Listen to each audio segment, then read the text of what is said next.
and welcome to Traditional Painting the Digital Way. This is where I use digital painting apps to teach traditional painting techniques. This is part 5 of my Apples in a Hat series, and in this video we're going to be continuing to add more details to the apples and to the hat. If you want to follow along with traditional materials, check out part 1 in this series where I have a list of all my canvas, paint, and brushes that I use. The app that we're going to be using is Corel Painter 2019. And here I'm working on the edge of the apples. And I just kind of want to show a little bit of some highlight on the edge of this one apple because it's sort of in the sunlight there. And you can use probably your number 3 round brush if you're following along traditionally. And you just want to make real small strokes here, and we're trying to get the striped pattern that appears on a lot of apples. So I'm just kind of painting in the lines first, and then I'm going to go ahead and use the particle brush that's called Wild Rice just to throw in a little bit of some modeling that you find on apple skins, and that just kind of gives it a little bit of texture. And then I'll use my diffuse blur brush in Corel Painter to smooth it in. And if you're following along traditionally, your number 3 round will work, and you'd smudge it in with a paper towel or your finger. And you can use the paper towel to make sort of the modeled look as well with your paint.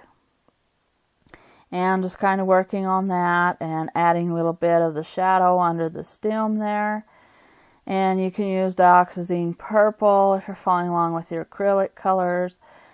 And you just kind of want to make that for the shadow of the stem, and that will really make it look three-dimensional and pop out in your painting. And just adding a little bit of reflected light on the edges of the apple there. And just trying to sort of correct the shapes of all of them now. And here I added too much of the apple, and I want a little bit of the hat to show through. As you can see in the photo reference, the hat is not solid on the crown, so you want a little bit of the grass to show through the weave of the hat right there. And so I'm using sort of a phthalo yellow green color there to make the look of grass underneath the hat there. And then you can take your darker brown, and if you're following along traditionally, your yellow ochre, probably with maybe a little bit of burnt umber, and just kind of make a weave pattern there. And you can use your real long bristle in Corel Painter or opaque acrylic, something that just kind of makes sort of a dark color there, but a solid color. And I'm just kind of throwing in a little bit of orange there, light orange, just to try to make it look like there's sunlight shining through the little holes in the hat. And it doesn't have to be a real detailed look. We just kind of want to get indications of the pattern in the hat there. And so here I'm just kind of adding a darker red to the apple because it's going to be in shadow there, that apple is. And so you can use alizarin crimson if you're following along with your acrylics. Just kind of a purplish red, but we want it darker looking because it's going to be sort of in the shadow in the hat there. And then I decided I wanted to work a little bit more on the pattern of the hat, so I was trying different brushes, and that one didn't really look very good.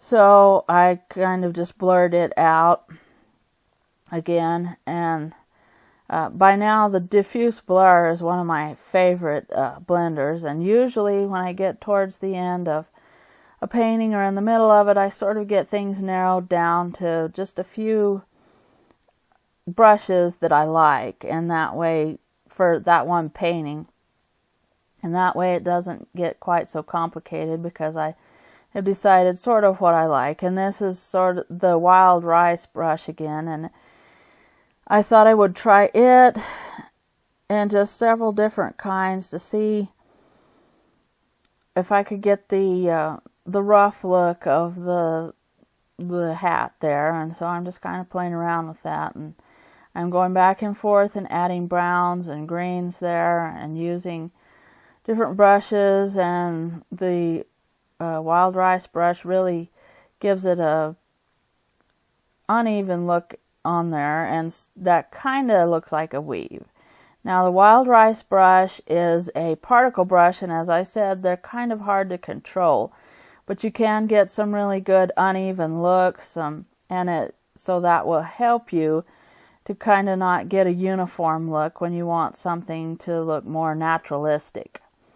And then here I'm just kind of working on the edge of the apple again. I had to fix it because I added more green, and I just kept working in that area till I finally got it sort of the way I wanted it. And so I'm just adding more colors to the apple, and again, it doesn't matter if they don't match, because you want your apple to have different shades of red in it. Now because this one's in the shadow, the shades are going to be a little bit darker, and the highlights are going to be reflected highlights, so they're going to be sort of a purplish or a blue.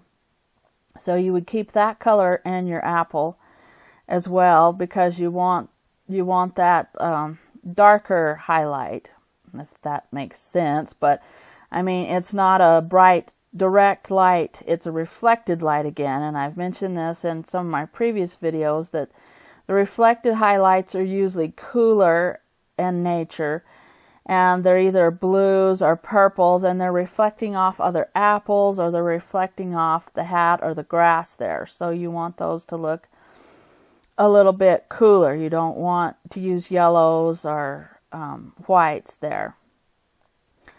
And then here I'm working on the hat crown again, and we want some more of the green to come through the holes in the hat here.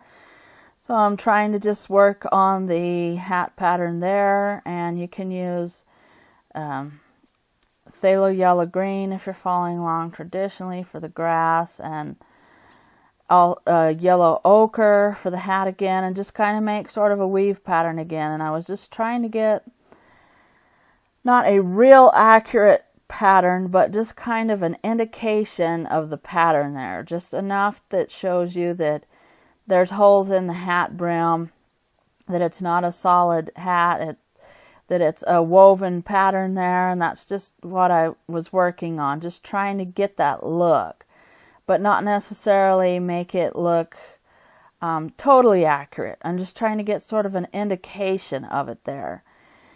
And so I'm just drawing the lines across there, just in a sort of a crisscross pattern. And then here I wanted to do the hat band, and the hat band is dark, so you want to use kind of a burnt umber color, a dark brown, burnt umber if you're following along with your acrylics or oils. And I'm just working sort of on the shape there, and you can use your long brush, your long bristle brush, real long bristles, or you can use the real flat bristles. And if you're following traditionally, use your number 6 flat brush. It works pretty well for getting sort of a square look, sort of, or kind of a hard edge. We want a little bit of a hard edge here, because we're trying to make the hat band, and it's going to show the difference between the inside band and the outside brim. And so here I'm just kind of adding some darker brown, reddish colors just to get the shadow color that will be underneath the apple. And there might actually be one more small apple or something right there, so you might want to add a little bit of red there. And then I'm just working on the outside of the apple there, the big apple. This is going to be one of the biggest apples in the hat. And again, I'm throwing in different kinds of red. You can use alizarin crimson, dioxazine purple, cadmium red light. All these colors are found in acrylics and oils as well.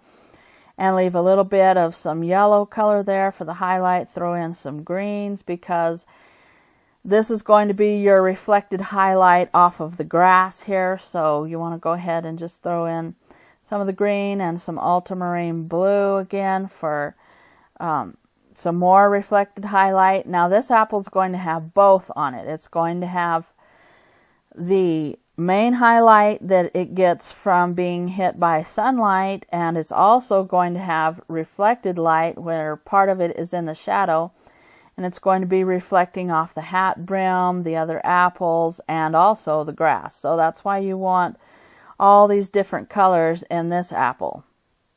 And in Corel Painter, of course, I have to put the paint on first and then go ahead and hit diffuse blur and just kind of smooth them together here. So that's what I'm doing. And then you want a little bit of shadow where you're going to have the stem. So you use a darker blue or a darker purple here. And also you can see sort of a little bit of the pattern on the apple, the striped pattern that they have. It's not as noticeable as on some of the other apples, but it's still there on this one. So you want to make sure that you include that. And then here I'm just kind of working on the edge of the hat and shaping it a little bit, trying to make it look a little bit rounder. And then I'm working again on the pattern, and it took me a while to get satisfied with the hat brim pattern because it took a while just to get the look that I was going for. And then I'm just kind of working again on the brim of the hat, trying to smooth it out and just kind of give it the woven straw-like texture that it has. And then I'm adding a little bit of the stem on the big apple here, and you want to go ahead and use sort of a burnt umber color and then add a little bit of a highlight to it. And if you're following along traditionally, you would put cadmium orange light, or just cadmium orange, and mix it with white acrylic gesso and just make a very light highlight but not a pure white. And then just kind of do a broken line and an indication that it looks like it's the end of an apple stem just catching the light there. And I'm using kind of a light brown color, and you can use burnt umber with white acrylic gesso if you're following along traditionally to get that striped pattern there. And I'm just working on that and trying to get a little bit of the indication of the striped pattern on this apple. And it's not as pronounced as it is on some of the others, but there's still that pattern on there, and that just gives it more of a traditional and a natural look there. So this is the end of part 5 of my Apples in a Hat series. And in the next video, we're going to be continuing on working with the apples and trying to make them more detailed. So hit the subscribe button if you want to see that. And thanks everybody for watching, and thank you so much for your support. If you have any questions, just leave them in the comments down below, and I will catch you later.